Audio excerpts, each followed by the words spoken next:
रोज़ आपां बैठ के ऐ गल्लां बातां करते हैं। तो मैं खड़ा खड़ा हुणे ही सोच रहा सी, जिहड़ी लहर जिहड़ा उभार उठिया, देखो कल्ला पंजाब चों उठिया, बाकी देश दे होर हिस्सियां च क्यों नहीं उठ रहा। जिवें असीं सड़कां ते आ, मोर्चियां च बैठे आ, ते जिहड़े हिसाब नाल असीं विद्रोह कर रहे हैं, ये किसी होर देश के हिस्से च क्यों नहीं इस लैवल ते हो रहा। या किसान जथेबंदियां ने जाके मीटिंग की बाकी जथेबंदियां नाल, उन्हां ने जिहड़ा रिएक्शन सी उन्हां दा, या जिहड़ा रिएक्शन अपनियां किसान जथेबंदियां एक्सपैक्ट कर रही सी, वो नहीं सी। देखो इहदे पिछे जिहड़ा कारण आ ना, कारण की आ, असीं इन्हां बिल्लां नूं कित्थों देख रहे हैं ते बाकी किवें देख रहे आ। कई वारी असीं सांझी लड़ाई लड़ रहे हुंदे आ, पर धिरां वखरियां वखरियां हुंदियां, उन्हां दे वखरेवें हुंदे आ। ये गल आपां समझीए भी लड़ाई तो सांझी आ, लड़ाई तो उन्हां दी भी फिर ये बिल्लां दे खिलाफ होनी चाहिदी आ। पर जिवें असीं लड़ रहे हैं उवें क्यों नहीं लड़ रहे हो? क्योंकि समझ च फर्क आ। गल इत्थे आ, हर किसी दी समझ वखरी वखरी हुंदी आ। हालात नूं समझण दा उन्हां दी जिहड़ी अबिलिटी आ, उन्हां दी क्षमता वो वखरी वखरी होगी। हर इंसान दी उस तरह कौमां दी जथेबंदियां दी वखरी वखरी होगी, चाहे मकसद एक होवे, पर उन्हां दी समझ जदों वखरी वखरी हुंदी है तो वखरेवां पैदा ही हो जाते हैं उदों। तो फिर वो वखरी वखरी आपदी लड़ाई लड़ते आ या संघर्ष विढ़ते आ। पंजाब दा जिहड़ा संघर्ष आ, बाकी सूबियां नालों वखरा क्यों आ? क्योंकि असीं इन्हां बिल्लां नूं आपदी कौमीयत नूं मूहरे रख के देख रहे हैं, आपदे सभ्याचार नूं मूहरे रख के देख रहे हैं। और ज्यों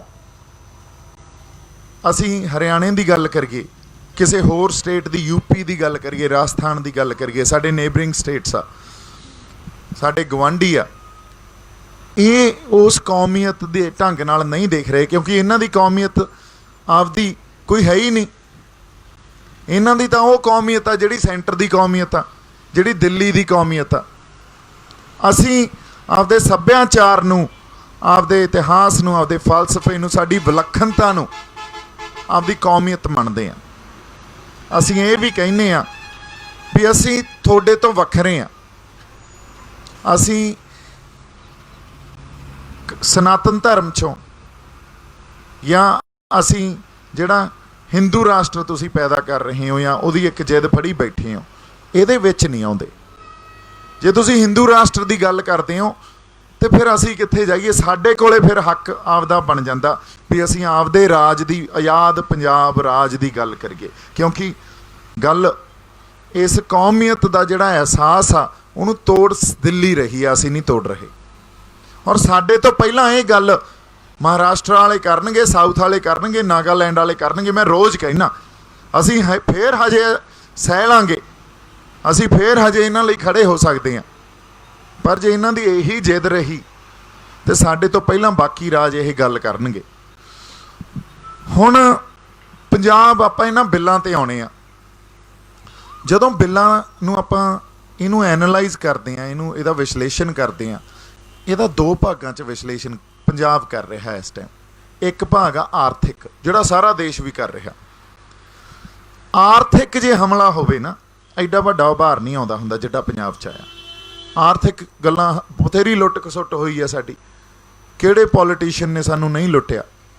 तुसीं देख लो माड़ा मोटा जिहड़ा एक आउंदा जिहदे कोले आ जांदा, उहदे सब कुछ, उहदियां बसां भी चलन लग जांदियां, उहदा कोई होटल भी होऊगा, उहदे कोले होर भी 10 तरह के बिजनेस होणगे। ते ओह आउंदे ही जिहड़े पंजाब दे पॉलिटिशियन आ, पावर इंजॉय करन आउंदे आ। और पावर दे नाल नाल पावर ते पैसे दा आपस च बहुत वड्डा संबंध आ। जदों पावर होऊगी उहदे कोले पैसा भी होऊगा, जिहदे कोले पैसा होऊगा उहदे कोले पावर होऊगी। ये इस पदार्थवाद दे युग दा एक रिश्ता जिहदे तो मुनकर नहीं हो सकदा। ते नाल ही ज्ञान, जिवें वो कहावत ना भी जिहदे घरे दाणे उहदे कमले भी सियाणे। सो पावर, पैसा ते ज्ञान, इहनूं इहदा केंद्रीकरण करता एक अज दे युग ने, तिन्ने इक्को जगह भी ये ਜਿਹਦੇ ਘਰੇ ਦਾਣੇ नहीं आ वो सियाणे नहीं आ।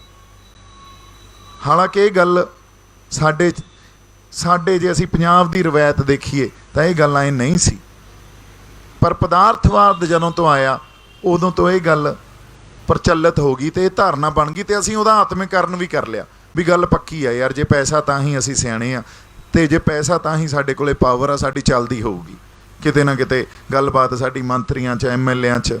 सो वापस उस टॉपिक ते आउणे आ, जे आर्थिक गल हुंदी बिल्लां नूं लैके तां एडा वड्डा भार पंजाब च नहीं आउणा सी।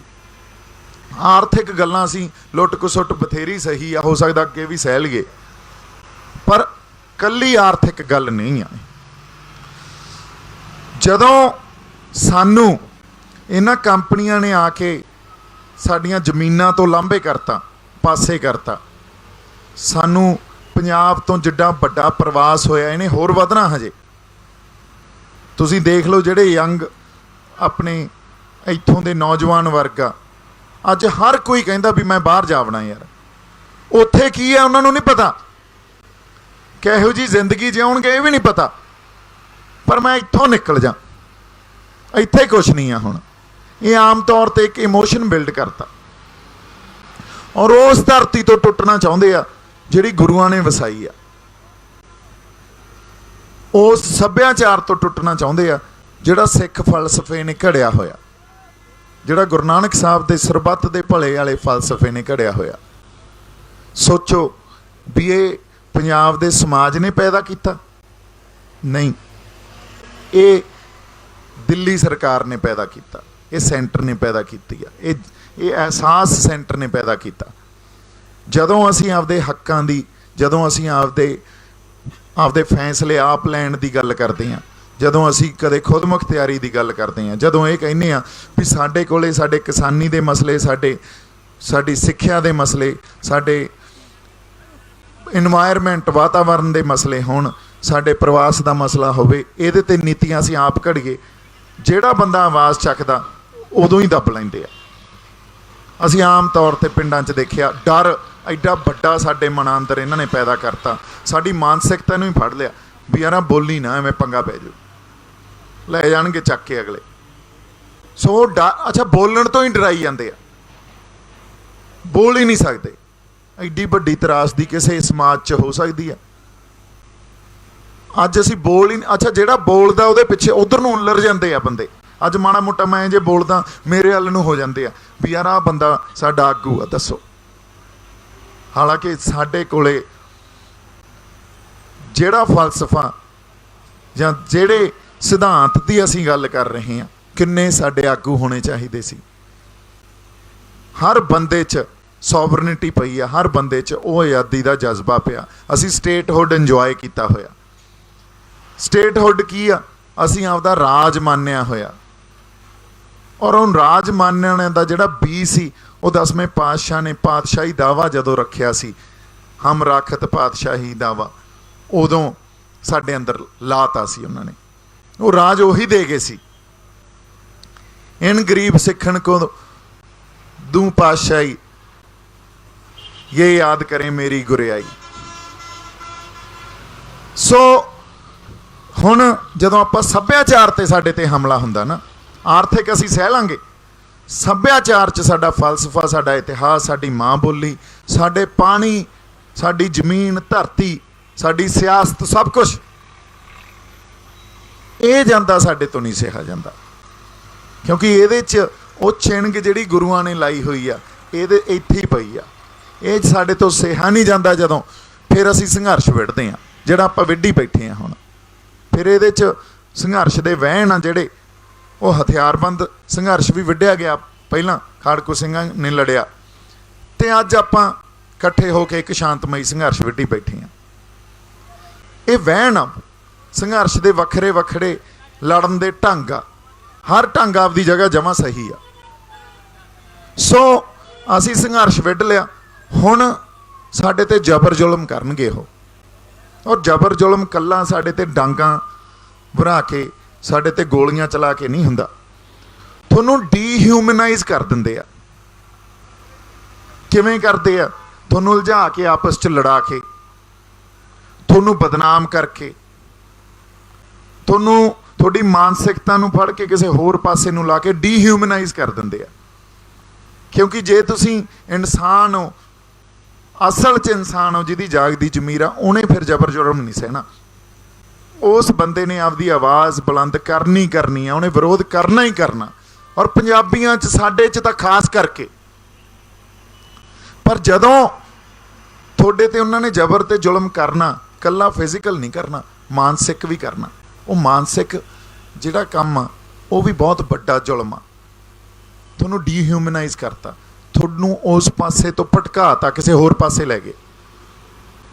ਹੁਣ ਜਿਹੜਾ ਕੱਲ ਆਪਣੇ ਨਾਲ ਪਰਸੋਂ ਹੋਇਆ, ਖਾਲਿਸਤਾਨ ਦਾ ਨਾਅਰਾ ਲੱਗਿਆ, ਆਪਾਂ ਕੋਈ ਨਾਅਰੇ ਦੇ ਉਲਟ ਥੋੜ੍ਹੀ ਆ, ਪਰ ਸਾਨੂੰ ਪਾਸੇ ਕਿਹੜੇ ਨੂੰ ਲੈ ਗਏ? ਸਾਨੂੰ ਡੀਹਿਊਮਨਾਈਜ਼ ਕਰਤਾ। ਇਹ ਜ਼ਬਰ ਤੇ ਜ਼ੁਲਮ ਦੀ ਇੱਕ ਹੋਰ ਢੰਗ ਆ, ਅਸੀਂ ਸਮਝ ਹੀ ਨਹੀਂ ਸਕਦੇ ਕਦੇ। ਆ ਜਿਹੜੇ ਸਾਡੇ ਹੱਥਾਂ 'ਚ ਫੋਨ ਫੜਾਏ ਹੋਏ ਆ, ਇਹ ਸਾਨੂੰ ਡੀਹਿਊਮਨਾਈਜ਼ ਕਰਨ ਵਾਸਤੇ ਹੀ ਫੜਾਏ ਹੋਏ ਆ। ਸੋ ਸਰਕਾਰਾਂ ਦੀਆਂ ਨੀਤੀਆਂ ਇਕੱਲੇ ਪ੍ਰਗਟ ਰੂਪ 'ਚ ਸਾਡੇ ਤੇ, ਜੇ ਇਹ ਬੰਦਾ ਧੱਕਾ ਕਰ ਰਿਹਾ, ਦੇਖੋ ਸਰਕਾਰ ਸਾਡੇ ਤੇ ਜ਼ੁਲਮ ਤੇ ਜ਼ਬਰ ਕਰ ਰਹੀ ਹੈ, ਇਹ ਨਹੀਂ ਹੁੰਦੀ। ਅਦ੍ਰਿਸ਼ ਰੂਪ 'ਚ ਵੀ ਕਿਸੇ ਜਿਹੜੀ ਗੱਲ ਸਾਹਮਣੇ ਦਿਖਦੀ ਨਹੀਂ, ਉਹ ਵੀ ਉਹਨਾਂ ਕੋਲੇ ਸਾਰੇ ਢੰਗ ਆ ਤੇ ਸਾਡੇ ਨਾਲ ਕਰਦੇ ਆ ਇਹ। ਹੁਣ ਆਉਣੇ ਆ ਵਾਪਸ ਉਸੇ ਗੱਲ ਤੇ। ਹੁਣ ਸੱਭਿਆਚਾਰ ਤੇ ਹਮਲਾ ਹੋਇਆ ਪੰਜਾਬ ਨਹੀਂ ਸਹਿਣ ਕਰ ਸਕਦਾ, ਕਿਉਂਕਿ ਅਸੀਂ ਆਪਦਾ ਸਟੇਟਹੁੱਡ ਇੰਜੋਏ ਕੀਤਾ ਹੋਇਆ, ਅਸੀਂ ਆਪਦਾ ਰਾਜ ਇੰਜੋਏ ਕੀਤਾ ਹੋਇਆ। ਔਰ ਜਿਹੜੇ ਬੰਦੇ ਨੇ ਰਾਜ ਇੰਜੋਏ ਕਰ ਲਿਆ, ਉਹਦੇ ਅੰਦਰ ਉਹ ਜਿਹੜੀ ਪ੍ਰਵਿਰਤੀ ਆ ਉਹ ਨਿਕਲ ਹੀ ਨਹੀਂ ਸਕਦੀ। ਜਦੋਂ ਉਹ ਰਾਜ ਸਾਡੇ ਸਿੱਖ ਫਲਸਫੇ ਤੇ ਜਾਂ ਉਸ ਸਿਧਾਂਤ ਤੇ ਖੜਾ ਹੋਵੇ, ਉਹ ਨਿਕਲ ਹੀ ਨਹੀਂ ਸਕਦੀ। ਇੱਥੇ ਆ ਕੇ ਦਿੱਲੀ ਮਾਰ ਖਾ ਜਾਂਦੀ ਆ। ਦਿੱਲੀ ਇਸ ਗੱਲ ਨੂੰ ਸਮਝ ਹੀ ਨਹੀਂ ਸਕਦੀ ਵੀ ਇਹਨਾਂ ਨੇ ਰਿਐਕਟ ਕਿਵੇਂ ਕਰਨਾ। ਅੱਜ ਤੱਕ ਸਾਨੂੰ ਸਮਝ ਹੀ ਨਹੀਂ ਸਕੇ ਉਹ, ਕਿਉਂਕਿ ਉਹ ਆਪਦੇ ਹਿਸਾਬ ਨਾਲ ਸੋਚਦੇ ਆ ਵੀ ਇਹ ਰਿਐਕਟ ਕਰਨਗੇ। ਤਾਂ ਹੀ ਤਾਂ ਕਹੀ ਜਾਂਦੇ ਆ ਨਾ ਵੀ ਬੁੱਲ ਤਾਂ ਸਹੀ ਆ ਯਾਰ, ਇਹਦੇ 'ਚ ਕੋਈ ਗੜਬੜ ਤਾਂ ਹੈ ਨਹੀਂ, ਇਹ ਤਾਂ ਊਂ ਹੀ ਬੈਠੇ ਆ। ਉਹਨਾਂ ਨੇ ਆਪਦੇ ਹਿਸਾਬ ਨਾਲ ਸੋਚਿਆ ਸੀ ਅਸੀਂ ਰਿਐਕਟ ਕਰਾਂਗੇ, ਪਰ ਅਸੀਂ ਗੱਲ ਕੀ ਕਰਤੀ? ਸਾਡੀ ਹੋਂਦ ਦੀ ਲੜਾਈ ਆ, ਅਸੀਂ ਗੱਲ ਉੱਥੇ ਆ ਗਏ, ਲੈ ਆਏ। ਔਰ ਜਦੋਂ ਹੋਂਦ ਦੀ ਲੜਾਈ ਆ, ਫਿਰ ਪੰਜਾਬ ਤਾਂ ਕਿਸੇ ਹੋਰ ਹਿਸਾਬ 'ਚ ਹੀ ਲੜੂਗਾ। ਪੰਜਾਬ ਜਿਵੇਂ ਬਾਕੀ ਸਟੇਟ ਲੜ ਰਹੇ ਆ ਉਵੇਂ ਨਹੀਂ ਲੜੂਗਾ। ਪੰਜਾਬ ਵਾਲੇ ਤਾਂ ਫਿਰ ਉਸ ਹੋਂਦ ਨੂੰ ਬਚਾਉਣ ਖਾਤਰ, ਤੇ ਜੇ ਸਾਡੇ ਤੇ ਤੁਸੀਂ ਉਸ ਗੁਲਾਮੀ ਦਾ ਅਹਿਸਾਸ ਕਰਾਓਗੇ ਸਾਨੂੰ, ਫਿਰ ਅਸੀਂ ਗੁਲਾਮ ਤਾਂ ਨਹੀਂ ਰਹਿ ਸਕਦੇ। ਫਿਰ ਤਾਂ ਅਸੀਂ ਕਹਾਂਗੇ ਵੀ ਆ ਜਾਓ ਹੁਣ।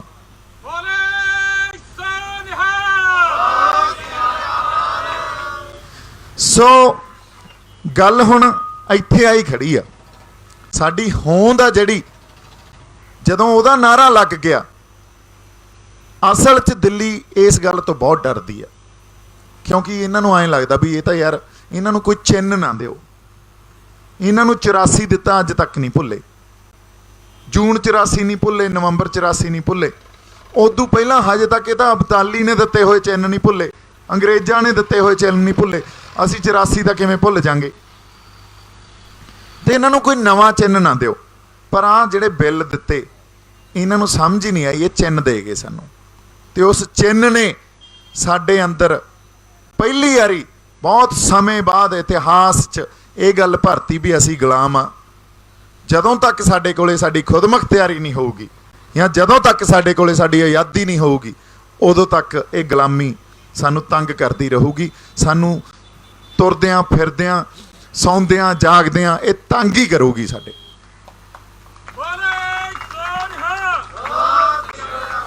ਸੋ ਪੰਜਾਬ ਕਿਉਂ ਉੱਠਿਆ, ਪੰਜਾਬ 'ਚ ਕਿਉਂ ਉਭਾਰ ਆਇਆ ਇਹ? ਕਿਉਂਕਿ ਪੰਜਾਬ ਜਦੋਂ ਜਦੋਂ ਗੁਲਾਮੀ ਦਾ ਅਹਿਸਾਸ ਪੰਜਾਬੀਆਂ ਦੇ ਅੰਦਰ ਆਊਗਾ, ਪੰਜਾਬੀ ਉਦੋਂ ਟਿਕਣਗੇ ਨਹੀਂ। ਫਿਰ ਤੁਸੀਂ ਦੇਖਿਓ ਜਿਵੇਂ ਸੰਗਤ ਆ ਰਹੀ ਆ, ਕੋਈ ਅੰਮ੍ਰਿਤਸਰੋਂ ਆਉਂਦਾ, ਕੋਈ ਬਠਿੰਡੇ ਵਾਲੇ ਪਾਸੇ ਆਉਂਦਾ, ਕੋਈ ਫਾਜ਼ਿਲਕਾ ਤੋਂ ਆਉਂਦਾ, ਕੋਈ ਇੱਧਰੋਂ ਚੰਡੀਗੜ੍ਹੋਂ ਆਉਂਦਾ, ਮੋਹਾਲੀਓਂ ਆਉਂਦਾ, ਰੋਪੜ ਤੋਂ ਆਉਂਦੇ ਆ। ਅਗਲੇ ਕਹਿੰਦੇ ਆ ਵੀ ਬਸ ਆਉਣਾ ਜੀ, ਅਸੀਂ ਤਾਂ ਇੱਥੇ ਆਉਣਾ ਸੀ, ਤੁਹਾਨੂੰ ਮਿਲ ਕੇ ਜਾਣਾ। ਹੁਣ ਇਹ ਗੱਲ ਵੀ ਆਪਾਂ ਸਮਝਦੇ ਹਾਂ ਵੀ ਮਿਲ ਕੇ ਜਾਣਾ ਤੁਹਾਨੂੰ, ਤੁਹਾਡੇ ਕੋਲੇ ਤਾਂ ਆਉਣਾ ਸੀ ਜੀ। ਕਈ ਵਾਰੀ ਉਹਨਾਂ ਨੂੰ ਪਤਾ ਹੀ ਨਹੀਂ ਹੁੰਦਾ ਉਹ ਕਿਉਂ ਆਏ ਆ, ਜਾਂ ਕੀ ਗੱਲ ਕਰ ਰਹੇ ਆ, ਕੀ ਜਜ਼ਬਾ ਉਹਨਾਂ ਨੂੰ ਖਿੱਚ ਕੇ ਲੈ ਕੇ ਆ ਰਿਹਾ। ਜਜ਼ਬਾ ਉਹਨਾਂ ਦੇ ਅੰਦਰ ਹੀ ਆ। ਹਾਲਾਂਕਿ ਮੇਰੇ ਕੋਲੇ ਕਿਹੜੀ ਗਿੰਦੜ ਸਿੰਘੀ ਆ ਵੀ ਮੈਂ ਦੇ ਦੂੰਗਾ ਤੇ ਉਹ ਖਿੱਚੇ ਤੁਰੇ ਆਉਣਗੇ। ਪਰ ਹੁਣ ਇਹ ਗੱਲ ਨੂੰ ਸਮਝਣਾ ਬੜਾ ਜ਼ਰੂਰੀ ਆ। ਜਦੋਂ रूहां की गल करते हैं ना, मनुखों की गल करते हैं, उनके अंदर रूहां वसदियां, और रूहां च सब कुछ फिजिकल नहीं हुंदा, सामने नहीं हुंदा भी मैटाफिजिकल बड़ा कुछ हुंदा। मैडिकल साइंस ने तो फिजिकल जिहड़ा अपना शरीर आ ना उन्होंने फिजिकल रूप च समझिया। मैटाफिजिकल आ जिहड़ा जिथे जज्बा पिया, जिथे श्रद्धा पई आ, जिथे असी कहने असी लड़ते हाँ, कोई वरतारे च कुछ काम कर जाने, शहीदी दे जाने, वो जिहड़ा वो कित्थों निकलदियां, वो गल कदे साइंस ने नहीं समझी, मैडिकल साइंस ने नहीं समझी, किसी कॉम्यूनिस्ट ने नहीं समझी, किसी सोशलिस्ट ने नहीं समझी, किसी नैशनलिस्ट ने नहीं समझी। और जिहड़ा मैटाफिजिकल एस्पैक्ट है ना साडे अंदर, किसी भी मनुख दे अंदर, असल च तुहानूं जिंदगी च चलाउंदा उही आ। हुण माँ किन्ना प्यार करदी आ, माँ दे प्यार दी कोई परिभाषा दे सकदा या ਉਹਦਾ ਮਕਦਾਰ ਜਿਹੜਾ ਉਹਦੀ ਤੈਅ ਕਰ ਸਕਦਾ? ਉਹ ਮੈਟਾਫਿਜ਼ੀਕਲ ਐਸਪੈਕਟ ਆ। ਕਿੱਥੋਂ ਆਉਂਦਾ ਮਾਂ ਕੋਲੇ ਉਹ ਪਿਆਰ? ਮਾਂ ਰੋਟੀ ਵੀ ਬਣਾਉਂਦੀ ਆ ਤੇ ਉਹਦੇ ਹੱਥਾਂ ਦੀ ਰੋਟੀ ਕਿੰਨੀ ਸਾਨੂੰ ਸਵਾਦ ਲੱਗਦੀ ਆ, ਉਹ ਮੈਟਾਫਿਜ਼ੀਕਲ ਐਸਪੈਕਟ ਆ। ਕਿੱਡਾ ਵੱਡਾ ਇਹਦਾ ਸਾਡੇ ਜ਼ਿੰਦਗੀ 'ਚ ਇਸ ਮੈਟਾਫਿਜ਼ੀਕਲ ਐਸਪੈਕਟ ਦਾ ਯੋਗਦਾਨ ਆ, ਅਸੀਂ ਕਦੇ ਸਮਝਦੇ ਨਹੀਂ। ਕੁੱਕੀ ਗਿੱਲ, ਉਹ ਬੰਦੇ ਨੇ ਮਾਕਨ ਨੂੰ ਮਾਰਿਆ, ਹੋਰ ਬਥੇਰੇ ਕੰਮ ਕੀਤੇ, ਤੇ ਅੱਜ ਕੁੱਕੀ ਗਿੱਲ ਨੂੰ ਜਦੋਂ ਇੰਟਰਵਿਊ ਕਰਦੇ ਆ ਤੇ ਕੁੱਕੀ ਗਿੱਲ ਕਹਿੰਦਾ ਵੀ ਮੈਂ ਤਾਂ ਗੁੱਸੇ 'ਚ ਕਰ ਬੈਠਾ। ਫਿਰ ਗੁੱਸੇ 'ਚ ਹੋਰ ਬਹੁਤ ਕੰਮ ਕਿਉਂ ਨਹੀਂ ਕਰਦੇ? ਸਮਝ ਨਹੀਂ ਆਉਂਦੀ। ਕਈ ਵਾਰੀ ਐਡੇ ਵੱਡੇ ਯੋਧਿਆਂ ਨੂੰ ਨਹੀਂ ਸਮਝ ਆਉਂਦੀ ਵੀ ਅਸੀਂ ਲੜ ਕਿਉਂ ਗਏ, ਅਸੀਂ ਸ਼ਹੀਦੀਆਂ ਕਿਉਂ ਦੇਤੀਆਂ, ਅਸੀਂ ਮਿੱਥ ਕਿਉਂ ਸਿਰਜਤੇ ਉਹਨਾਂ ਸ਼ਹੀਦੀਆਂ ਦੇ, ਕਿਉਂਕਿ ਉਹ ਮੈਟਾਫਿਜ਼ੀਕਲ ਐਸਪੈਕਟ ਤੇ ਕਦੇ ਕੋਈ ਧਿਆਨ ਹੀ ਨਹੀਂ ਦਿੰਦਾ। ਤੇ ਸਾਡੀ ਜ਼ਿੰਦਗੀ ਉੱਥੋਂ ਚੱਲਦੀ ਆ, ਸਾਨੂੰ ਗਾਈਡ ਹੀ ਉਹ ਕਰਦੀ ਆ। ਅੱਜ ਆਪਾਂ ਇੱਥੇ ਬੈਠੇ ਆ, ਮੈਂ ਮਹਾਰਾਸ਼ਟਰ ਬੰਬੇ ਛੱਡ ਕੇ ਇੱਥੇ ਕਿਉਂ ਬੈਠਾ, ਉਹੀ ਮੈਟਾਫਿਜ਼ੀਕਲ ਐਸਪੈਕਟ ਆ ਵੀ ਨਹੀਂ ਯਾਰ, ਅਸੀਂ ਆਪਦੀ ਹੋਂਦ, ਆਪਦੇ ਸੱਭਿਆਚਾਰ ਨੂੰ, ਆਪਦੀ ਧਰਤੀ ਨੂੰ, ਆਪਦੇ ਲੋਕਾਂ ਨੂੰ ਕਿਵੇਂ ਬਚਾਈਏ, ਉਹਨਾਂ ਖਾਤਰ ਕਿਵੇਂ ਲੜੀਏ। ਹੁਣ ਇਸ ਗੱਲ ਦੀ ਜਦੋਂ ਤੱਕ ਇਹ ਗੱਲ ਸਰਕਾਰਾਂ ਨਹੀਂ ਸਮਝ ਸਕਦੀਆਂ, ਤਾਂ ਹੀ ਮੈਂ ਕਹਿੰਦਾ ਨਾ ਦਿੱਲੀ ਨੂੰ ਸਾਡੀ ਸਮਝ ਨਹੀਂ। ਔਰ ਜਦੋਂ ਹੁਣ ਮੈਟਾਫਿਜ਼ੀਕਲ ਐਸਪੈਕਟ ਨੂੰ ਇੱਕ ਹੋਰ ਢੰਗ 'ਚ ਆਪਾਂ ਸਮਝਦੇ ਹਾਂ, ਜਦੋਂ ਗੁਰੂ ਸਾਹਿਬ ਕਹਿੰਦੇ 1.25 ਲੱਖ ਸੇ ਇੱਕ ਲੜਾਊਂ, ਔਰ 1.25 ਲੱਖ ਨਾਲ ਇੱਕ ਲੜਿਆ, ਉਹਨਾਂ ਨੇ ਕਰਕੇ ਦਿਖਾਇਆ। ਕਿਉਂ? ਉਹੀ ਮੈਟਾਫਿਜ਼ੀਕਲ ਐਸਪੈਕਟ ਆ ਉਹਨਾਂ 'ਚ, ਪੂਰਨ ਵਿਸ਼ਵਾਸ ਗੁਰੂ 'ਚ ਵੀ ਗੁਰੂ ਕੁਛ ਵੀ ਕਰ ਸਕਦਾ। ਗੁਰੂ ਕਾਇਆ ਕਲਪ ਜਮਾਂ ਹੀ ਪਲਟ ਸਕਦਾ। ਗੁਰੂ ਹਰ ਕਿਸੇ ਸਥਿਤੀ ਨੂੰ ਕਾਇਆ ਹੀ ਕਲਪ ਹੋ ਜਾਂਦੀ ਹੈ। ਤੇ ਜਦੋਂ ਐਡਾ ਵਿਸ਼ਵਾਸ ਗੁਰੂ 'ਚ ਬਣਿਆ ਹੋਵੇ, ਔਰ ਉਹ ਉਸੇ ਮੈਟਾਫਿਜ਼ੀਕਲ ਐਸਪੈਕਟ 'ਚ ਬਣਦਾ। ਰੂਹਾਂ ਦੀ ਗੱਲ ਕਰ ਰਹੇ ਹਾਂ ਇੱਥੇ, ਸਰੀਰ ਦੀ ਗੱਲ ਕੁਛ ਨਹੀਂ ਹੁੰਦੀ, ਗੱਲ ਅਸਲ ਰੂਹਾਂ 'ਚ ਪਈ ਆ। ਸੋ ਉਹਨਾਂ ਨੇ 1.25 ਲੱਖ ਨਾਲ ਉਹ ਸਿੰਘ ਜਦੋਂ ਸੀ, ਉਹ ਇੱਕ ਇੱਕ ਸਿੰਘ ਲੜ ਗਿਆ। ਤੁਸੀਂ ਇੱਥੇ ਬੈਠੇ ਹੋ, ਅਸੀਂ ਬੈਠੇ ਹਾਂ, ਸਾਰੇ ਆਪਾਂ ਜੇ ਬੈਠੇ ਹਾਂ, ਸਾਨੂੰ ਪਤਾ ਵੀ ਦਿੱਲੀ ਦਾ ਤਾਕਤ ਉਹਨਾਂ ਕੋਲੇ ਕਿੱਡੀ ਵੱਡੀ ਪਾਵਰ ਆ, ਪਰ ਅਸੀਂ ਪਰਵਾਹ ਕਰਦੇ ਹਾਂ? ਅਸੀਂ ਇਸ ਗੱਲ ਦੀ ਪਰਵਾਹ ਕਰਦੇ ਹਾਂ ਵੀ ਫੌਜ ਆ ਜਾਏ, ਕੋਈ ਨਹੀਂ, ਕਿਤੇ ਨਾ ਕਿਤੇ ਅੰਦਰ ਅਸੀਂ ਇਹ ਮਿੱਥ ਕੇ ਆਉਣੇ ਆ ਵੀ ਯਾਰ ਕੋਈ ਨਹੀਂ, ਪੁਲਿਸ ਆ ਜਾਏ, ਫੌਜ ਆ ਜਾਏ, ਕੋਈ ਪੈਰਾ ਮਿਲਟਰੀ ਫੋਰਸ ਆ ਜਾਏ, ਕੋਈ ਨਹੀਂ, ਆ ਜਾਣ ਦਿਓ। ਫਿਰ ਇਹ ਇਹੀ ਤਾਂ ਜਜ਼ਬਾ, ਇਹਨੂੰ ਨਹੀਂ ਸਮਝ ਸਕਦੀ ਦਿੱਲੀ ਕਦੇ ਵੀ, ਕਿਉਂਕਿ ਉਹਨਾਂ ਨੇ ਜ਼ਿੰਦਗੀ ਕਦੇ ਐਂ ਜਿਉਂ ਹੀ ਨਹੀਂ ਆ। ਇਹਨਾਂ ਫਲਸਫਿਆਂ ਨੂੰ ਸਮਝਿਆ ਹੀ ਨਹੀਂ ਆ। ਇਹਨਾਂ ਫਲਸਫਿਆਂ ਨੇ ਉਹਨਾਂ ਨੂੰ ਪੈਦਾ ਹੀ ਨਹੀਂ ਕੀਤਾ। ਉਹਨਾਂ ਨੂੰ ਤਾਂ ਪੈਦਾ ਕੀਤਾ, ਉਹਨਾਂ ਨੂੰ ਦੇਸ਼ ਪਤਾ ਕੀ ਦਿਖਦਾ ਵੀ ਕਸ਼ਮੀਰ ਤੋਂ ਲੈ ਕੇ ਕੰਨਿਆ ਕੁਮਾਰੀ ਤੱਕ ਆ ਸਰਹੱਦਾਂ ਦੇ ਅੰਦਰ ਇੱਕ ਦੇਸ਼ ਆ। ਉਹ ਪਤੰਦਰ ਧਰਤੀ ਨੂੰ ਹੀ ਦੇਸ਼ ਮੰਨੀ ਬੈਠੇ ਆ। ਉੱਥੇ ਰਹਿੰਦੇ ਲੋਕਾਂ ਨੂੰ ਨਹੀਂ ਉਹ ਸਮਝਦੇ ਵੀ ਦੇਸ਼ ਆ। ਜੇ ਲੋਕਾਂ ਨੂੰ ਦੇਸ਼ ਸਮਝਦੇ ਹੁੰਦੇ ਤਾਂ ਸਾਡੀ ਖਬਰ ਲੈਣੀ ਸੀ ਉਹਨਾਂ ਨੇ ਅੱਜ ਤਾਈਂ, ਪਰ ਉਹਨਾਂ ਨੇ ਨਹੀਂ ਖਬਰ ਲੈਣੀ, ਕਿਉਂਕਿ ਸਾਨੂੰ ਦੇਸ਼ ਹੀ ਨਹੀਂ ਸਮਝਦੇ। ਔਰ ਪੰਜਾਬੀਆਂ ਨੂੰ ਤਾਂ ਖਾਸ ਕਰਕੇ, ਸਾਡੇ ਤਾਂ ਪਿੱਛੇ ਆਏ ਆ ਨਾ ਵੀ ਇਹਨਾਂ ਨੂੰ ਦਬਾਓ, ਇਹਨਾਂ ਨੂੰ ਇਹਨਾਂ ਦੀ ਧਰਤੀ ਨਾਲੋਂ ਤੋੜੋ। ਪਰ ਜਿਹੜੇ ਫਲਸਫਿਆਂ ਤੇ ਅਸੀਂ ਖੜੇ ਹਾਂ, ਜਿਹੜੇ ਸਿਧਾਂਤ ਤੇ ਖੜੇ ਹਾਂ, ਤੇ ਜਿਹੜੇ ਗੁਰੂਆਂ ਦੀ ਧਰਤੀ ਆ ਇਹ, ਜਿਨ੍ਹਾਂ ਨੇ ਵਸਾਈ ਆ, ਉੱਥੋਂ ਸਾਨੂੰ ਕਿੱਥੋਂ ਤੋੜ ਲੈਣਗੇ ਇਹ? ਸਾਨੂੰ ਏਸ਼ੀਆ ਦੀਆਂ ਵੱਡੀਆਂ ਫੋਰਸਾਂ ਉਸ ਵੇਲੇ ਅਹਿਮਦ ਸ਼ਾਹ ਅਬਦਾਲੀ ਵਰਗੇ ਨਹੀਂ ਤੋੜ ਸਕੇ, सारे वर्ल्ड ते अंग्रेज राज करके वो नहीं तोड़ सके तो दिल्ली कित्थों तोड़ दूगी सानू। सो जिहड़ी गल आपां कर रहे हैं इहदे च एक कौमीयत दी एक गल ते आपां वापस आउणे आ। जिहड़ा ये देश बनिया nationalism, India is one nation, ये कहिंदे आ। India is not a one nation, India is a notion and it's a multicultural society. बहुत कौमीयत आ जिहड़ी इत्थे वसदी आ। बहुत कौमीयत च साडी कौम भी एक कौम आ। जदों सानू इस यूनीयन च इन्हां ने रलाया, सानू इन्हां ने वादे कीते सी भी तुहाडी कौमीयत नू, तुहाडे फलसफे नू, तुहाडे सभ्याचार नू असीं बचा के रखांगे, तुहानू मान सन्मान देवांगे। ਉਹ वादे ਤਾਂ देश ਬਣਦੇ ही तोड़ते। जिद्दें इंडिया नेशन का एक कॉन्सैप्ट ये सामने लैके आए, इन्हों ने तोड़ते। इन्हों ने तो तोड़ते पर असीं आपदे विचों किवें कढ दईए। हुण जदों जदों उस कौमीयत ते सੱਟ वजदी आ असीं खड़े हो जाने आ। अज जे असीं आपदी होंद दी लड़ाई लड़ रहे हैं ना, सੱਟ एक्चुअली उस कौमीयत ते वजी आ। और जिहड़ा बंदा उस कौमीयत ते सੱਟ मारदा, सरकारां च जो जिहड़ी दिल्ली सरकार ये हुण तो नहीं मार रहे, 1947 तो लगे आ। जदों जदों कौमीयत ते सੱਟ मारनगे असीं खड़े होवांगे।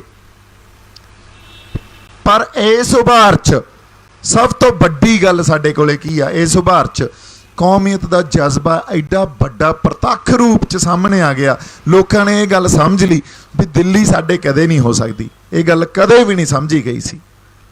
हुण पंजाब ने, पंजाब दे लोगों ने यह गल समझ ली भी पंजाब दी दिल्ली कदे नहीं हो सकती। ये साडी बहुत वड्डी जित आ। हुण इदों अगे लड़ाई नूं किवें लड़ना, गल इत्थे खड़ी आ। इदों अगली लड़ाई लड़न लई साडे कोले समाजिक बहुत वड्डी एक जथेबंदी होनी चाहिए, क्योंकि साडे कोले साडी समाजिक जथेबंदी भी है नहीं। साडे कोले एक बहुत निरोल पंजाब दी सियासत की जथेबंदी होनी चाहिए, साडे कोले वो भी है नहीं।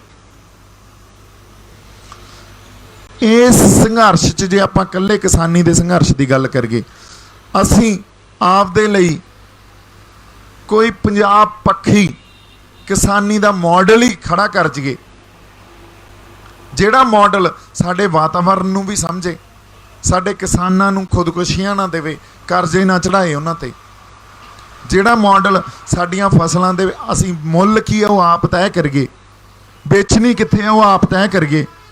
असीं पश्चिम वाले पासे भेजनी है कि पूर्व वाले पासे भेजनी है। साडा तां ਵਪਾਰ ਦਾ ਵਹਿਣ भी उधर ਨੂੰ ਹੁੰਦਾ ਸੀ। ਇਹਨਾਂ ਨੇ ਜਦੋਂ ਤੋਂ ਪੁੱਠੇ ਪਾਸੇ ਲਾਇਆ ਅਸੀਂ ਉਦੋਂ ਤੋਂ देख लो थल्ले ਨੂੰ आए हैं। सो ਅਸੀਂ ਉਹਦਾ ਮੰਡੀਕਰਨ, ਉਹਦੀਆਂ ਮੰਡੀਆਂ, ਉਹਦੇ ਮੁੱਲ ਤੇ ਸਾਡੀ ਮਿੱਟੀ, ਪਾਣੀ ਤੇ ਆਬੋ ਹਵਾ, ਇਹ ਸਭ ਕੁਝ ਇਹਦੀਆਂ ਨੀਤੀਆਂ ਆਪ ਤੈਅ ਕਰੀਏ। ਇੱਕ ਸਾਨੂੰ ਮਾਡਲ ਉਸਾਰਨਾ ਪੈਣਾ ਕਿਸਾਨੀ ਦਾ। उस मॉडल वो ऐ नहीं उसारिया जाना। वो मॉडल उसारन खातर सानू एक प्लेटफॉर्म तैयार करके उहदे ते डिस्कशन करनी पैनी है, फिर इवॉल्व होके वो मॉडल निकलूगा। वो मॉडल उही होऊगा या उहदियां जिहड़ियां पैड़ां या लीहां वो होणगियां जिहड़ियां खालसा राज च सरकार खालसा वेले हुंदियां सी। क्योंकि उस तो बाद अंग्रेज़ आ गए, अंग्रेज़ां ने आपदा मॉडल देता, फिर दिल्ली आ गई तो दिल्ली ने आपदा मॉडल देता। साडा तां जिहड़ा मॉडल सी आत्म निर्भरता का वो खालसा राज वेले हुंदा सी। उहदियां पैड़ां ते लीहां हजे भी पईयां, हजे भी साडे कोले नैचुरल रिसोर्सिस ते ह्यूमन रिसोर्सिस वो हैगे जिहदे नाल वो मॉडल उसारिया जा सकदा। पर इहदे ते सानू बह के गल करनी पऊगी, इहदे ते डिस्कशन होऊगी। इहदे ते जिहड़े एग्रो इकोनॉमिस्ट आ, एग्रो साइंटिस्ट आ या होर इंटलैक्चुअल वर्ग आ पंजाब दा, वो बैठन इहदे ते गलबात करन ते इहदे चों फिर एक मॉडल कढीए। असीं वो मॉडल नूं लागू कराउण वास्ते साडे कोले हक है नहीं। असीं आपदे फैसले तो ले ही नहीं सकते। जे साडे कोले हक है नहीं, इहदा मतलब सानू आपदे हक्कां लई लड़ना पैना। ते हक्कां लई कौन लड़ूगा?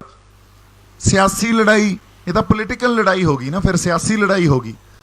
हक्कां लई सियासी लड़ाई लड़ू कोई सियासी धिर, तो वो साडे कोले सियासी धिर भी है नहीं। पंजाब कोले जिहड़ी कोई पंजाब पक्षी सियासी धिर होवे, निरोल पंजाब दी होवे, दिल्ली तो उहदा संचालन ना हुंदा होवे, वो भी है नहीं। सो गल कित्थे आउंदी आ? गल इहदा मतलब आके इत्थे खड़दी आ भी आपदी सियासत खड़ी करो, सियासत दे नाल उन्हां ते एक पहरादारी सिस्टम खड़ी करो ताकि वो सियासतदान हिलन ना, वो उन्हां सिद्धांतां ते पहरा दिंदे रहन जिहड़े पंजाब पक्षी होण। फिर वो सियासत साडे वास्ते दिल्ली नाल लड़े ते साडे वास्ते चाहे किसानी दा मॉडल आ, चाहे सिੱਖਿਆ दा मॉडल आ, चाहे वो प्रवास नूं लैके या नशिਆਂ नूं लैके साडे मसले आ, या पंजाब दे पाणीआं दे मसले आ, ये सारे मसले नजिठे जाण। साडी सभ्याचारक साडी होंद दे मसले, साडी कौमीयत नूं खड़ा कीता जावे। सो ये एक ताना बाणा लड़ाई दा। हुण इहनूं लड़ना किवें आ, इहदा फौ किधरों किवें पऊगा, यही गल आपां डिसाइड करनी है। इसे गल खातर जदों आपां शंभू मोर्चे की गल करते हैं, शंभू मोर्चा रियायतां खातर ते MSP खातर नहीं लग्या। शंभू मोर्चा हालात नूं समुच्चता च समझ के ते अगे किवें वधिया जावे इस गल खातर लाया गया। ते इस गल ते विचार होनी चाहिदी है, इस गल ते आपस च आपां मंथन करिए, ब्रेनस्टॉर्मिंग डिस्कशन करिए, ना कि इन्हां गल्लां च उलझिए भी खालिस्तान का नारा लग्या कि नहीं लग्या, संतां दी फोटो लाई आ कि नहीं लाई आ, या तुसीं इहदे ते की स्टैंड लिया, तुहाडा स्टैंड क्लीयर करो। इन्हां गल्लां दा तां हजे साडे कोले बहुत समां पिया। जदों असीं पातशाही दावा ते ही रखी जाने आ, फिर ये गल्लां तां सारियां विच ही आ जांदियां उहदे।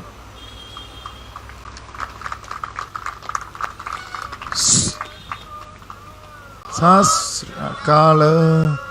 सो इस करके हाँ जी, हाँ जी, हाँ जी, देखो प्रवास एक साडा बड़ा बड़ा मसला, और प्रवास हाँ कला प्रवास तुसीं देखो, प्रवास ते अज तक किसी यूनीवर्सिटी ने, किसी कॉलेज ने, किसी इंटलैक्चुअल वर्ग ने गल ही नहीं की। ब्रेन ड्रेन जिहड़ा हो रहा पंजाब चों, और जदों उहदे ते गल नहीं की, इहदे तो साडी समाजिक हुण बनतर कित्थे चली गई आ, उहदा भी खासा समझ आ जांदा। समाजिक बनतर चली इत्थों तक गई आ भी जिहड़े स्कूल कॉलेजेस या यूनीवर्सिटी बनिया, वो नैशनलिस्टिक अप्रोच जिहड़ी आ या नेशन बिल्डिंग का जिहड़ा कॉन्सैप्ट आ, उहनूं मद्देनज़र रख के, उहनूं मुख रख के बनिया हुई। इहदे च उन्हां एजुकेशन इंस्टीट्यूट्स च पंजाब पक्षी या साडी पंजाबी कौमीयत पक्षी सिੱਖਿਆ ही है नहीं, है ना। सो प्रवास दे नाल पहली मूल गल तां साडे ये समझ आउंदी है भी अज तक सैमीनार नहीं होए इहदे ते, अज तक एडे वड्डे लैवल ते प्रवास पंजाब चों चलदा, इहदे ते कोई गल नहीं कर रहा। पास की कविता ते PhD हो जांदियां, पर प्रवास की गल नहीं की जा रही, है ना। सो इस करके सानू साडी सिੱਖਿਆ दा बनतर भी समझ आ जाती है, तो साडी समाजिक बनतर समझ आ जाती है। उत्थों सानू हुण प्रवास नूं जदों देखना, तो प्रवास के कई कारण बनते हैं।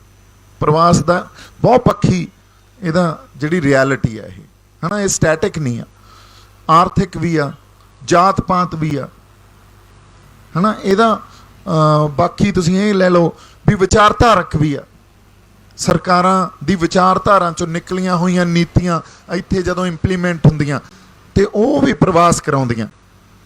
जिहड़ा ग्रीन रेवोल्यूशन सी जदों पंजाब ते थोपिया गया, वो भी एक बहुत बड़ा पंजाब तो प्रवास का कारण बनिया। उस वेले दे पंजाब दे जिहड़े विद्वान सी, जिहड़े पंजाब लई रूहां सोचदियां सी, दर्द रखदियां सी, उन्होंने कहा सी भी ये मॉडल आ जिहड़ा ग्रीन रेवोल्यूशन का, ये सस्टेनेबल नहीं है। इन्हें पंजाब चों बहुत बड़े लैवल ते ये 25-30 साल तुहानूं हो सकता हाँ फायदे दे दे, उदों बाद इन्हें कोलैप्स हो जाना, और हो गया।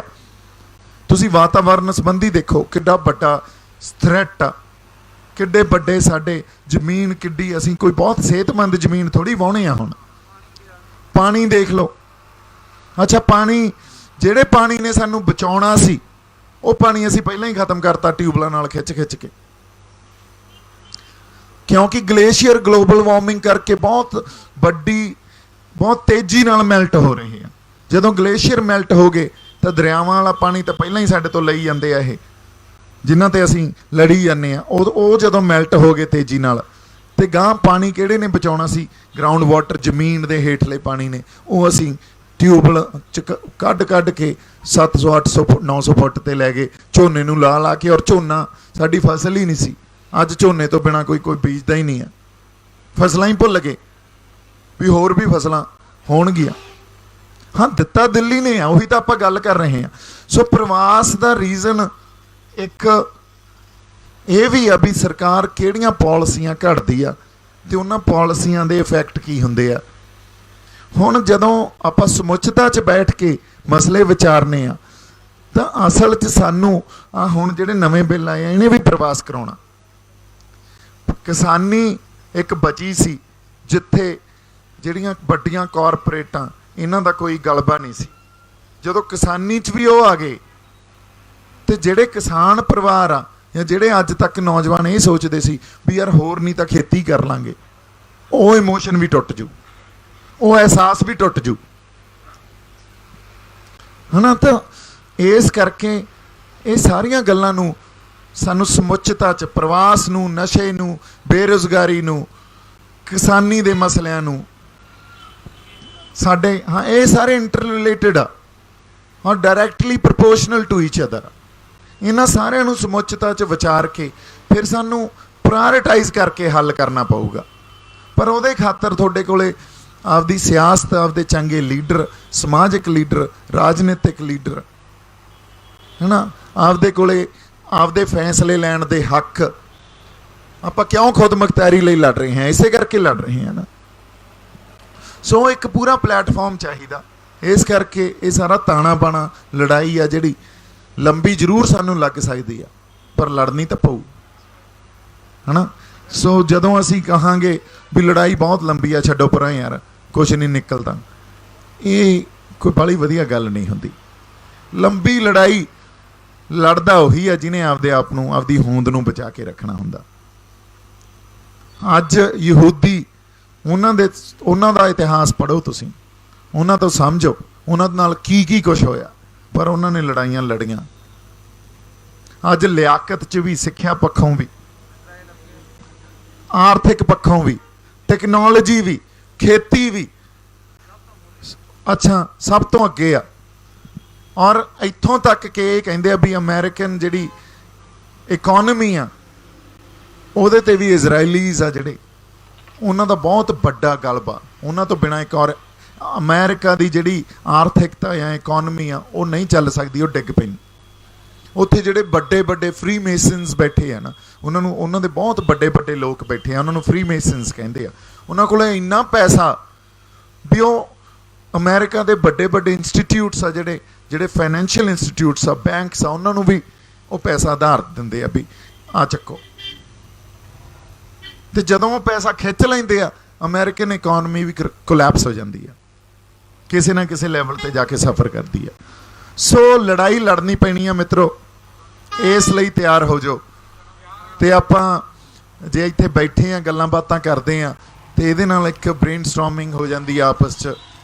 ਹਾਂਜੀ ਆ ਵਾਹਿਗੁਰੂ ਜੀ ਕਾ ਖਾਲਸਾ, ਵਾਹਿਗੁਰੂ ਜੀ ਕੀ ਫਤਿਹ। ਸਾਰੀ ਸੰਗਤ ਨੂੰ ਵਧਾਈ ਹੈ ਵੀ ਤੁਸੀਂ ਸਾਰੇ ਇਕੱਠੇ ਹੋ ਕੇ ਆਪਣੇ ਵਿਚਾਰ ਸੁਣ ਰਹੇ ਹੈ ਤੇ ਆਪਣੀ ਰਾਏ ਵੀ ਦੇਖ ਰਹੇ ਹੈ। ਬਹੁਤ ਚੰਗੀ ਗੱਲ ਹੈ। ਹਰੇਕ ਇਨਸਾਨ ਦਾ ਆਪਣਾ ਦਿਮਾਗ ਹੈ, ਆਪਣੀ ਸੋਚਣ ਦੀ ਸ਼ਕਤੀ ਹੈ ਵੀ ਕਿੱਧਰ ਨੂੰ ਬੰਦਾ ਸੋਚਦਾ, ਕਿਸ ਤਰੀਕੇ ਨਾਲ ਚੱਲਦਾ। ਔਰ ਅਸੀਂ ਸੋਚਦੇ ਹਾਂ ਹੁਣ ਪੰਜਾਬ ਬਾਰੇ, ਹਾਂਜੀ, ਵੀ ਪੰਜਾਬ ਨੂੰ ਕਿਸ ਤਰ੍ਹਾਂ ਅਸੀਂ ਮਾੜੀ ਮੋਟੀ ਸਪੋਰਟ, ਜਿੰਨੀ ਤਿਲ ਫੁੱਲ ਜਿਸ ਤਰ੍ਹਾਂ ਕਰਦੇ ਹਾਂ, ਕਹਿੰਦੇ ਹੁੰਦੇ ਵੀ ਤੇਲੇ ਮਾੜਾ ਜਿਹਾ ਪਾ ਦਿਓ ਵੀ ਚੱਲ ਉਹਦੇ ਨਾਲ ਕੋਈ ਫਾਇਦਾ ਹੋ ਜਾਵੇ, ਡੱਕਾ ਜਿਸ ਤਰ੍ਹਾਂ ਪਾਉਂਦੇ ਬਾਅਦ 'ਚ ਆਪਾਂ, ਵੀ ਉਹੀ ਕਰਕੇ ਮੈਂ ਹੁਣ ਬੈਠੇ ਨੇ ਇਹੀ ਸੋਚਿਆ ਵੀ ਠੀਕ ਹੈ ਤੁਹਾਡੀ ਗੱਲ ਵੀ ਸ਼ਾਂਤਮਈ ਅਸੀਂ ਚੱਲ ਰਹੇ ਹਾਂ। ਹਾਂਜੀ, ਬਹੁਤ ਤੁਹਾਡੀ ਗੱਲ ਮੈਂ ਸਹੀ ਮੰਨਦਾ ਨਾ ਵੀ ਸ਼ਾਂਤਮਈ ਤਰੀਕੇ ਨਾਲ ਸੰਘਰਸ਼ ਚੱਲ ਰਿਹਾ, ਵੀ ਸ਼ਾਂਤਮਈ ਤਰੀਕੇ ਨਾਲ ਜੇ ਤਾਂ ਅਸੀਂ ਸਾਲ 2 ਮਹੀਨੇ 5 ਦਿਨ 10 ਦਿਨ 20 ਦਿਨ ਵਿੱਚੇ ਲਾ ਲਓ, ਹਾਂਜੀ, ਚੱਲਦੇ ਰਹੇ, ਹਾਂਜੀ, ਹੋਰ ਪਾਸੇ ਨੂੰ ਡਿੰਗ ਨਾ ਪੱਟੀ, ਹਾਂਜੀ, ਫੇਰ ਵੀ ਗੱਲ ਨਹੀਂ ਮੇਰੇ ਖਿਆਲ ਵਿੱਚ ਮੈਨੂੰ ਕੋਈ ਲੱਗਦੀ ਵੀ ਕੰਢਾ ਲੱਗ ਜੇਗੀ ਸਾਡੀ। ਹਾਂਜੀ, ਮੈਂ ਇਹੀ ਸੋਚਿਆ ਵੀ ਇਮਾਨਦਾਰ ਬੰਦੇ ਤਾਂ ਹਰੇਕ ਕੌਮ 'ਚ ਹੈਗੇ, ਹਾਂਜੀ ਕੋਈ ਬੜੀ ਗੱਲ ਨਹੀਂ ਹੈ। ਹਾਂਜੀ ਪੰਜਾਬ 'ਚ ਵੀ ਸਾਨੂੰ ਦਿਖ ਰਹੇ ਹੈ, ਹਾਂਜੀ। 30 ਸਾਲ ਤੇ 40 ਤੇ ਅਸੀਂ ਵੀ ਦੇਖ ਰਹੇ ਹਾਂ ਇਮਾਨਦਾਰ ਬੰਦੇ ਹੈਗੇ ਬਹੁਤ, ਲੇਕਿਨ ਉਹਨਾਂ ਨੂੰ ਦਬਾਉਣ ਵਾਸਤੇ ਜਿਹੜੀ ਦੂਈ ਲੌਬੀ ਹੈ ਉਹ ਉਹਨਾਂ ਨੂੰ ਨਿਕਲ ਨਹੀਂ ਦਿੰਦੀ ਵਿੱਚੋਂ। ਹਾਂਜੀ। ਕਹਿਣ ਦਾ ਵੀ ਜੇ ਤੁਸੀਂ ਇਸ ਨੂੰ ਇਹ ਗੇਮ ਨੂੰ ਥੋੜਾ ਜਿਹਾ ਪਕੜ ਲਵੇਂ, ਬੱਚੇ ਯੰਗ ਜਿਹੜਾ ਬਲੱਡ ਹੈ ਉਹਨਾਂ ਨੂੰ ਉਹ ਬੰਦਿਆਂ ਨੂੰ ਇੱਕ ਸਟੇਜ ਤੇ ਕਿਤੇ ਤੁਸੀਂ ਲੈ ਆਵੇਂ, ਚਾਹੇ 50 ਹੈ, ਚਾਹੇ 60 ਹੈ, ਚਾਹੇ 10 ਹੈ, ਚਾਹੇ 20 ਹੈ, ਲੈ ਜੇ ਸੈਂਟਰ ਤੁਹਾਡੇ ਪੈਰਾਂ ਵਿੱਚ ਨਾ ਗਿਰ ਜਾਵੇ ਤਾਂ ਮੈਨੂੰ ਫੜ ਲਿਓ। ਉਹਨਾਂ ਬੰਦਿਆਂ ਨੂੰ ਤੁਸੀਂ ਲਿਆ, ਇਮਾਨਦਾਰਾਂ ਨੂੰ। ਇਹ ਬਹੁਤ ਸ਼ਾਂਤਮਈ ਦਾ ਸੰਘਰਸ਼ ਹੈ। ਮੇਰੀ ਤਾਂ ਇਹੀ ਬੇਨਤੀ ਹਾਂਜੀ। ਹੈ, ਇਹ ਤੇ ਗੌਰ ਕਰਿਓ ਸਾਰੀ ਸੰਗਤ। ਵਾਹਿਗੁਰੂ ਜੀ ਹਾਂਜੀ। ਕਾ ਖਾਲਸਾ, ਵਾਹਿਗੁਰੂ ਜੀ ਕੀ ਫਤਿਹ। ਉਹ ਪਹਿਲਾਂ ਆਪਾਂ ਉਧਰ ਉਸ ਗੱਲ ਦਾ ਜਵਾਬ ਦੇ ਦਈਏ ਜੀ, ਉਧਰ ਆ ਜਾਂਦੇ। ਇਹ ਗੱਲ ਜਮਾਂ ਤੁਹਾਡੀ ਠੀਕ ਹੈ ਜੀ ਵੀ ਪੰਜਾਬ ਕੋਲੇ ਇਮਾਨਦਾਰ ਬੰਦੇ ਹੈਗੇ, ਇਮਾਨਦਾਰ ਲੀਡਰ ਵੀ ਹੈਗੇ। ਹਾਂਜੀ, ਸੋ ਇਹਨਾਂ ਨੂੰ ਜੇ ਇਕੱਠੇ ਹੋ ਜਾਣ ਤਾਂ ਬਿਲਕੁਲ ਸਾਡਾ ਕੋਈ ਨਾ ਕੋਈ ਹੱਲ ਨਿਕਲ ਸਕਦਾ, ਕੁਛ ਨਾ ਕੁਛ ਅਸੀਂ ਚੰਗੇ ਪਾਸੇ ਨੂੰ ਤੁਰ ਸਕਦੇ ਹਾਂ। ਪਰ ਸਭ ਤੋਂ ਵੱਡੀ ਗੱਲ ਸਾਡੇ ਸਮਝਣ ਦੀ ਇੱਕ ਜ਼ਰੂਰਤ ਆ, ਇਹ ਜਿਹੜੇ ਲੀਡਰ ਆ ਨਾ ਇਹ ਪਹਿਲਾਂ ਵੀ ਇਕੱਠੇ ਹੁੰਦੇ ਰਹੇ, ਚੋਣਾਂ ਤੋਂ ਪਹਿਲਾਂ ਇਹ ਇਕੱਠੇ ਹੁੰਦੇ ਰਹੇ, ਪਰ ਕਦੇ ਇਹਨਾਂ ਨੂੰ ਸਕਸੈਸ ਨਹੀਂ ਮਿਲੀ, ਕਦੇ ਚੁਣ ਕੇ ਨਹੀਂ ਆਏ।